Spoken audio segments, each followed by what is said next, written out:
Sit with me for a while. Let us be still together.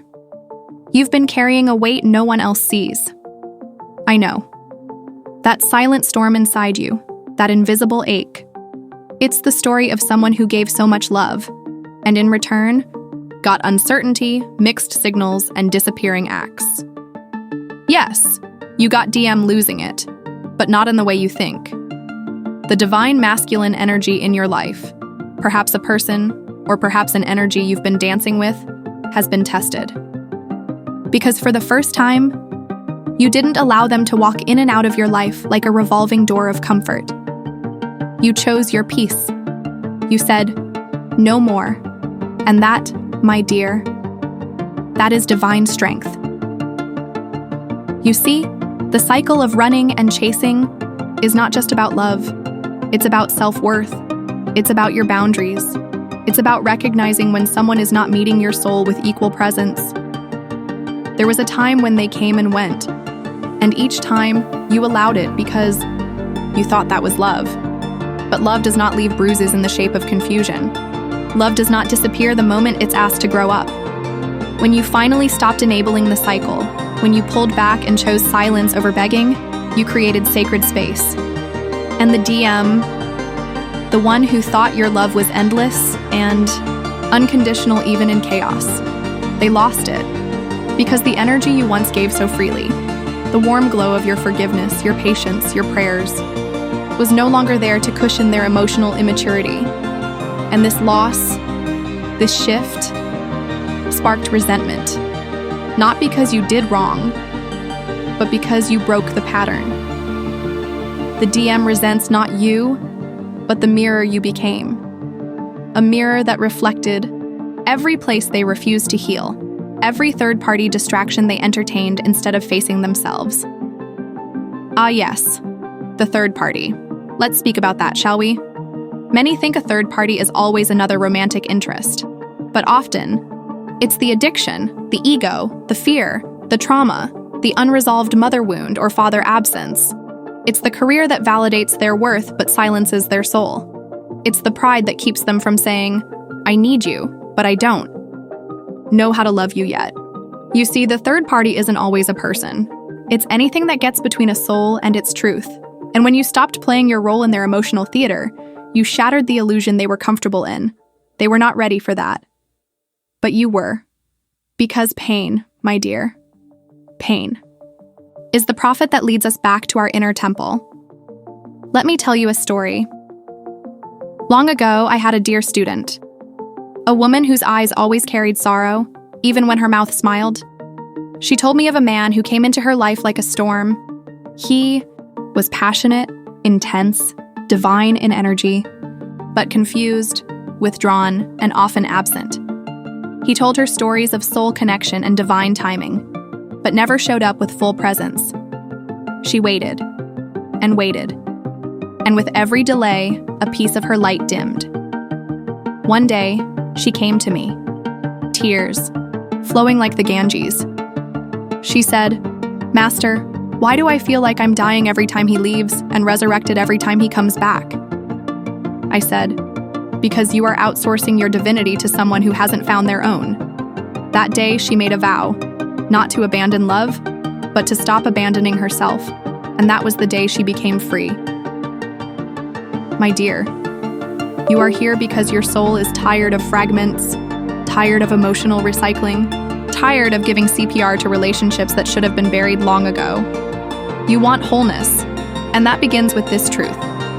You are not here to rescue someone who keeps choosing their pain over your peace. You are here to rise. And if they rise too, bless it. If they don't, bless them anyway and keep walking, because you are the healer. But you are not the rehab center. You are the light. But you are not the battery they plug into whenever they feel low. You are divine. And the moment you remembered that, they lost it. Because your light now demands authenticity. No more games. No more third-party fog. No more half-hearted hellos followed by vanishing acts. They see now that you're not waiting, and that is their awakening or their lesson, but not your responsibility. Let us pause here, my dear. Place your hand on your Heart, feel that sacred beat? That is your first soulmate. That is your eternal home. The monk within me bows to the soul within you because I see your courage. You chose yourself, and in doing so, you taught the universe how you wish to be loved. Stay in your peace. Let their chaos be their curriculum. And remember, sometimes we lose people not because we are unworthy, but because our healing is louder than their avoidance. In our next reflection, we will dive deeper into what it means to rebuild a life of stillness and sacred discipline. After letting go, we'll talk about the restoration that follows the detachment and how the void becomes the sacred space for divine alignment. So take a deep breath. This journey has just begun. We will continue from here. Welcome back, dear soul. We left off where your power began, when you finally stopped letting them walk in and out of your life like a soul hotel with no checkout time. That moment, that beautiful, terrifying, liberating moment when you closed the door not out of anger, but from wisdom, was the beginning of your sacred stillness. Now you may be asking yourself, why does it feel so quiet now? Why does it feel empty, almost cold? Ah, my dear, you are standing in the sacred aftermath. The silence you feel is not emptiness. It is the space that used to be filled with your overthinking, your overgiving, your emotional labor. Let me tell you something that most people don't talk about. Healing is not loud. It doesn't come with trumpets or fanfare. It comes with the quiet discipline of choosing peace over patterns, and in this silence, you'll meet yourself. This is where your power is no longer a reaction, but a steady presence. It's here, in the stillness, where you realize you never needed them to become whole. You only needed your own permission to stop settling. You were not abandoned. You were redirected, because something far greater is calling you home to yourself. Let me share another story, this one from my own life.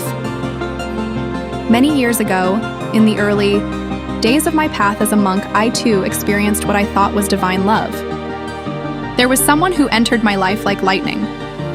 They awakened parts of my soul I didn't know were asleep. I called it connection. I called it fate. But it was attachment dressed in spiritual robes. They came and went. Sometimes months of silence. Other times passion so intense it confused my vow of stillness. I thought, maybe if I loved better, more purely, more patiently, they would stay. But then came the day I realized what I was feeding wasn't love. It was the illusion that my completeness depended on their return. And so I let go. Not because I didn't care, but because I could no longer afford to betray my inner temple for a visitor who never intended to stay. That winter was the coldest of my life, not because of the weather, but because I had to sit in the silence of my own becoming. But in that sacred winter, I became whole. You are in that season now, aren't you? You've stopped reaching out. You've stopped checking if they've seen your story. You've stopped decoding the silence of their absence. You've stopped waiting for the breadcrumb of a, hey, I miss you, and now you're left with you. Let me assure you, dear one, this is not punishment. It is preparation. You are being prepared for a love that doesn't vanish, for a connection that doesn't test your worth, for a season where you no longer chase but attract from alignment. But first, you must detox, not just from them, but from every belief that made you tolerate being an option when you were always the blessing. This is your soul's cleanse. The release of trauma bonding, the purging of false hope, the quiet burial of timelines that were only ever built in your mind. You are not crazy for loving deeply. You are not foolish for hoping. You are simply awakening from a trance that told you that love must be earned through suffering. That's a lie. Real love is peace. Real love is consistent. Real love doesn't ask you to lose your identity, to feel seen. And this is why you had to walk away, even when your heart screamed for their return. Even when your soul whispered, what if? Even when every part of you longed for a message, a sign, a shift, you still chose yourself. And that was the loudest prayer you've ever made to the universe. Now the divine is answering. You may not see it yet. You may not feel it yet. But the moment you stopped entertaining third-party energy, whether it was another person, a repeated trauma, or a distraction from your purpose, you aligned yourself with your highest path. You've entered the sacred solitude. This is where you reclaim your voice, your boundaries, your dignity, your dreams. Let no one tell you that choosing yourself is selfish. It is sacred. You didn't close the door to hurt them. You closed it to finally hear your own soul speak again. And the voice within you is saying, "Thank you. I've been waiting for you to come home."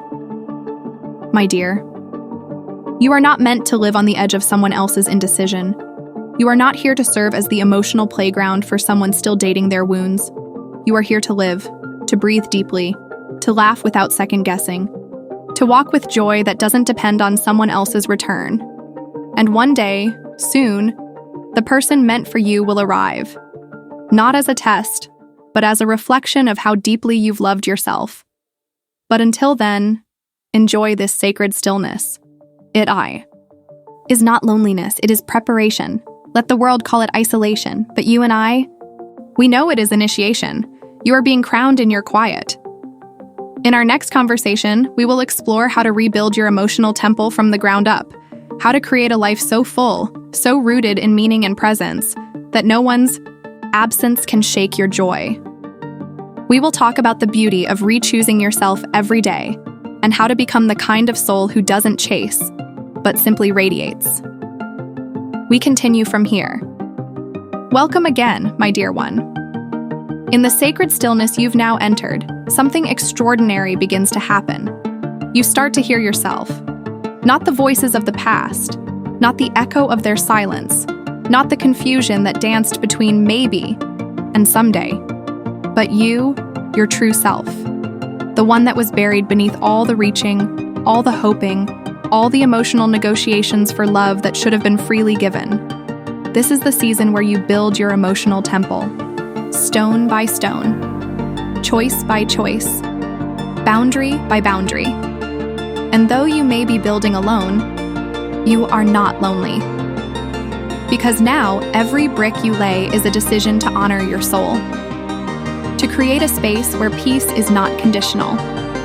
Where your joy doesn't require someone else's permission to exist. Let us speak of this rebuilding, shall we? You see, after you let them go, the real work begins. Not to forget them, but to remember you. You must cleanse the parts of yourself that were trained to believe love meant tolerating emotional starvation. That love meant waiting. That love meant self-abandonment for the sake of connection. No, not anymore. You now build an altar to your self-worth. Let me offer a story from a fellow seeker who came to our monastery a few springs ago. He was a quiet soul, gentle eyes, heavy heart. He had just come through a breakup with someone he called his mirror. They were everything I wanted, he told me, and everything I couldn't hold on to. They had left him for someone else, a third party who offered less depth but more convenience. He was devastated. But here's what happened. Instead of chasing, instead of begging, instead of trying to win her back, he chose stillness. He chose to stay. Not with her, but with himself. He sat in the garden every morning. He journaled. He cried. He lit a candle each night and whispered, "I will not betray myself again for someone else's presence." And slowly, he began to rise, not as someone bitter, but as someone better. Because that's the miracle of sacred rebuilding. You do not emerge as you were. You become who you were always meant to be. He stayed with us for 90 days. When he left, his face had changed. His posture was different. He was no longer seeking closure. Because he had given it to himself, he had built his emotional temple, and you, my dear listener, are in the same sacred work now. It doesn't matter what they chose. It matters what you choose now. You're choosing not to be a container for someone's confusion. You're choosing not to bend yourself for breadcrumbs. You're choosing to become the kind of soul who does not chase love, but embodies it. You must ask yourself, What is the emotional home I want to live in? Then, build it. Brick by brick. A morning routine that centers your energy, not theirs. A spiritual practice that heals your nervous system. Friends who remind you of your light, not your longing. Foods that nourish your body. Words that feed your mind. With truth, not torment. Because the only person who will live with you forever is you. And when your emotional temple becomes so full of light, so deeply rooted in truth and inner safety, even if they return, you'll meet them from your center, not your scars. You will no longer need them to choose you, because you have already chosen yourself. And should they return, it will not be because you pulled them. It will be because you released them. And that, my dear, is the most powerful form of love there is. Detachment is not giving up. It is giving back to the universe what was never yours to hold in fear. It is trusting that what aligns remains, and what leaves teaches. And what about the DM now? The one who once walked in and out with ease. The one who felt entitled to your light but feared to sit fully in its warmth? They are watching. Silently, emotionally, spiritually, and they are awakening. Not because of pressure, not because of punishment, but because of your absence. For absence is often a greater teacher than presence. When you stopped rescuing them from themselves, they had to face their own reflection. And that reflection whispers, you had something rare, and you couldn't hold it. That lesson will either break them or build them. But that, dear one, is not your burden to carry. Your only task now is to keep building. Keep healing, keep expanding, keep becoming. So when the time comes, whether they return or someone entirely new arrives, you are not waiting to be chosen. You are simply available to be loved properly. The monk slowly stands and begins walking, alongside the river, speaking over the gentle sound of water and wind. This life is not a punishment. This solitude is not a curse. It is a sanctuary.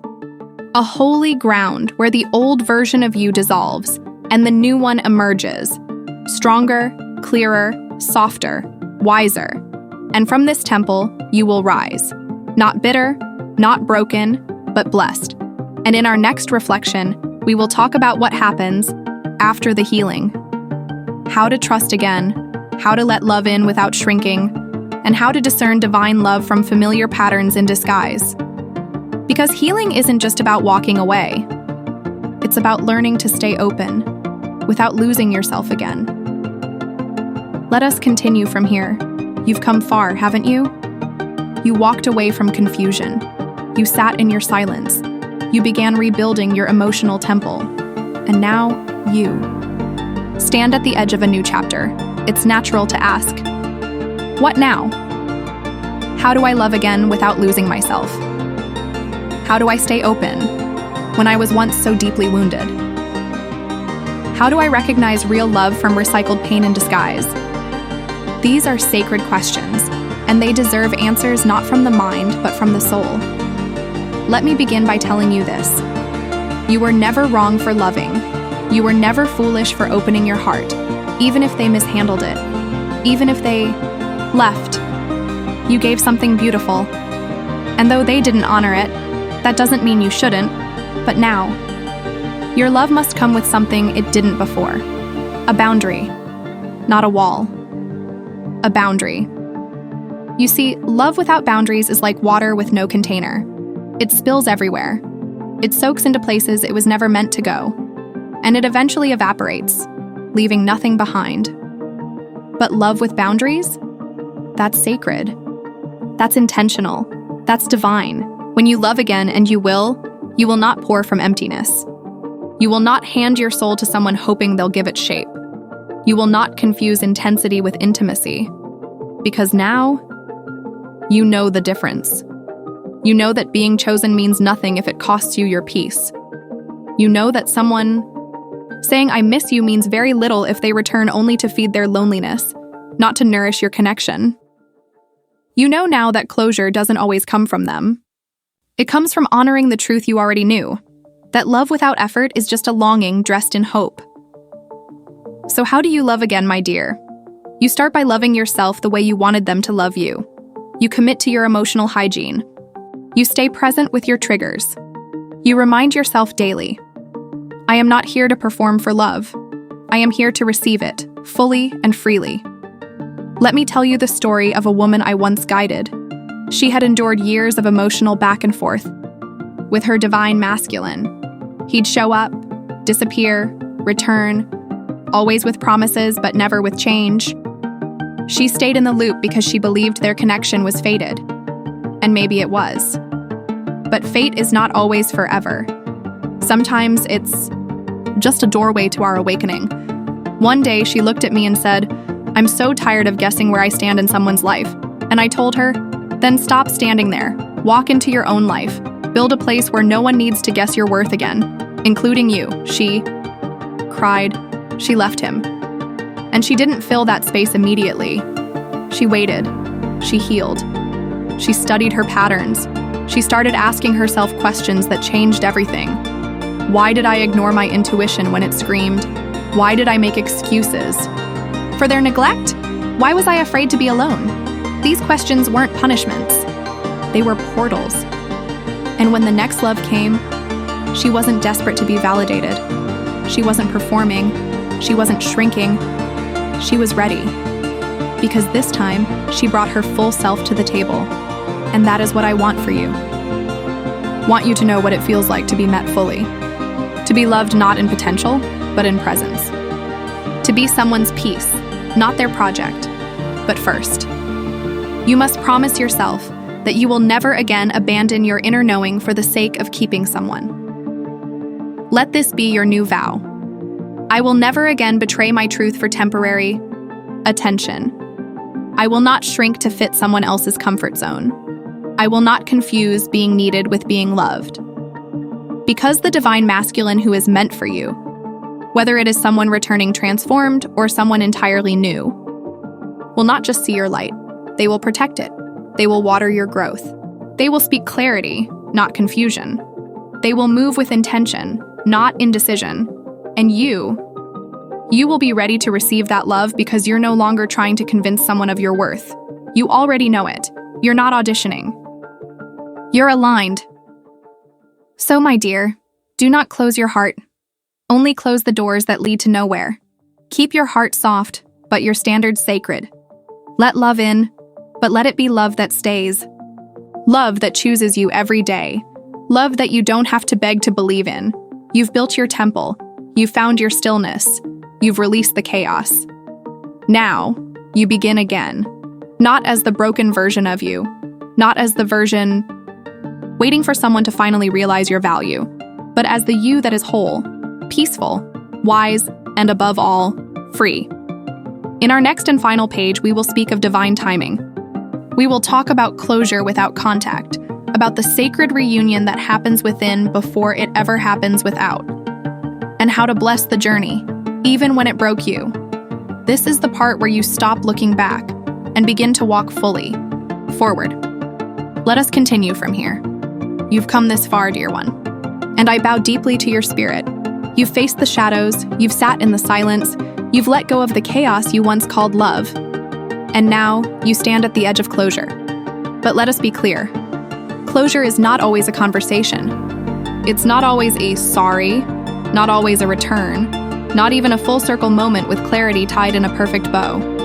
Sometimes, closure is you, alone in your quiet room, whispering to your own heart, it's over, and I'm still whole. You see, the soul does not need permission to move on. It needs acknowledgement. It needs the truth. And the truth is, you were always enough. Even when they couldn't see it. Even when they ran. Even when the third party, fog made them forget what light they once stood in. You were the blessing, the mirror, the lesson. And now your lesson has evolved. You are no longer here to prove your worth. You are here to honor it. Let me share something with you. Something I tell only the seekers who are ready to rise. There comes a point in every awakened soul's journey when you must realize you were never meant to receive closure from the same energy that broke you. Because if they had the language, To end things with dignity, they would have had the maturity to love you properly in the first place, but they didn't, and still, you loved. Still, you hoped. Still, you gave them chances even when you had to silence your soul to do it. But no more. Now you are choosing peace over potential, reality over fantasy, self-respect over recycling. That is closure. And here's the deeper truth, beloved. Closure isn't something they give you. Closure is what you give yourself the moment you stop asking questions that no longer deserve answers. You're not broken because they didn't choose you. You're whole because you chose to stop chasing someone who never saw your soul fully. So what now? Now you begin again, but not as the person they left, not as the person they doubted. You begin again as someone who carries sacred scars, not wounds. Scars. Scars mean healing has occurred. Scars mean the bleeding has stopped. Scars mean you made it. And now, dear one, you no longer just know your worth. You embody it. You walk differently. You speak differently. You expect differently, because you are no longer seeking someone to finish your story. You are writing your own ending, one where love is mutual, presence is consistent, and you don't have to fight to be seen. And what of the divine masculine? Perhaps they've awakened. Perhaps they're learning in silence. Perhaps they've realized what they lost, not because you punished them, but because you left with grace. Or perhaps they still sleep, still run, still hide behind ego, trauma, third-party distractions, and fear. Either way, that is no longer your concern, because your path is not dependent on their arrival. Your path is sacred, sovereign, divine. And one day, if and when they do return, they will not find the same version of you waiting. They will find someone who loved so deeply. She chose herself. They will find someone who learned that love is not sacrifice without reciprocity. They will find someone who needed nothing, because she had already given herself everything. And whether they come back with changed hands or don't come back at all, you will be fine, because you no longer need them to return to feel complete. You have returned to yourself. That is the real reunion. That is the soul's return. That is divine completion. Let this be your closing mantra. I release you with peace. I forgive you without needing to forget. I thank you for the mirror. And now, I walk away in full light. You did not come here to remain broken. You came to rise, and rise you shall. In our final conversation, we will complete this journey together. We'll speak about spiritual alignment after emotional closure, how to walk with purpose and divine self-respect, and how to remain open without becoming vulnerable to the same cycle again. We will bless the path, honor the scars, and prepare for the arrival of love that is equally divine, mutual, and aligned with your soul's truth. Let us continue. One last time. And now, we have arrived. You've walked with me through pain, through silence, through surrender, through the stillness that follows the storm, through the rebuilding of your emotional temple. You have arrived at the place where true peace begins, not because it was handed to you, but because you created it, not because they came back, but because you finally came home to yourself. And that, my dear, is everything. You see, this journey was never really about them. Not the DM, not the third party. Not the confusion or the silence or the games. They were only messengers, pointing you back to the one person you were always meant to choose. You, the soul that waited patiently for you to stop negotiating your worth. The light that stayed burning even when you were buried under sadness. The voice that whispered, "You don't belong in places where you are only half seen." This is the final lesson, beloved. You are not healing so they return. You are healing so you never again forget your value, regardless of who stays or who goes. Because when you are whole, love is no longer survival. It becomes a sanctuary. You no longer seek to be completed. You seek to be complemented. You seek to share, not to fill. To radiate, not to reach. And when the divine masculine returns, if they do, they will meet you in your truth, not in your trauma. They will meet you in clarity, not in chaos. In devotion, not delay. But whether they return, or whether their absence remains the lesson you carry with reverence, you are already free. And that freedom, that's sacred. Let me tell you what peace looks like now. Peace is you waking up without waiting for their message. Peace is walking through your day without checking your phone for their name. Peace is when their absence no longer creates panic, but space. Space for your passions, your purpose, your rebirth.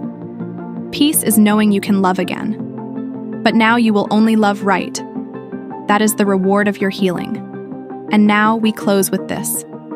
A blessing. A truth. A quiet celebration of the soul you've become. May you walk forward with courage, not because you've forgotten what hurt you, but because you've remembered who you are. May you no longer confuse absence with rejection, silence with punishment, and endings with failure. May your love be soft but never small. May your boundaries be strong but never bitter. May your heart remain open, but only to what feels like peace. You are not hard to love. You were just offering your softness to someone still afraid of their own. And now, you rise. Dear one, this is not just an ending. It is a sacred beginning. You are no longer a chapter in someone else's confusing story. You are the author of your own piece. Let your next season be quiet, but powerful, still, but radiant, patient, but never passive. And if love knocks again, may it come with clarity, consistency, and courage. But if it does not, may your own love be enough to carry you through every sunrise. You've done the work. You've let go. You've healed. And now, you live. Thank you for walking this sacred journey. You are loved. You are whole. You are free. The end of this journey. The beginning of yours. Peace always. They didn't expect you to choose peace over patterns, but you did. You finally stopped letting them walk in and out of your life. And now the divine masculine is losing it. This powerful, soul-healing video is your full circle moment. It's a deep spiritual conversation with the monk that will shift your heart, bring you closure, and awaken your inner strength. If you've ever been caught in the cycle of silence, confusion, third-party interference, or emotional imbalance, this is your sign to break free and rise in your truth. Watch now and begin your path to healing, self-respect, and unshakable peace. Drop it in the comments if this message found you at the right time. Share this with someone who needs clarity. Save it to rewatch whenever your soul needs grounding.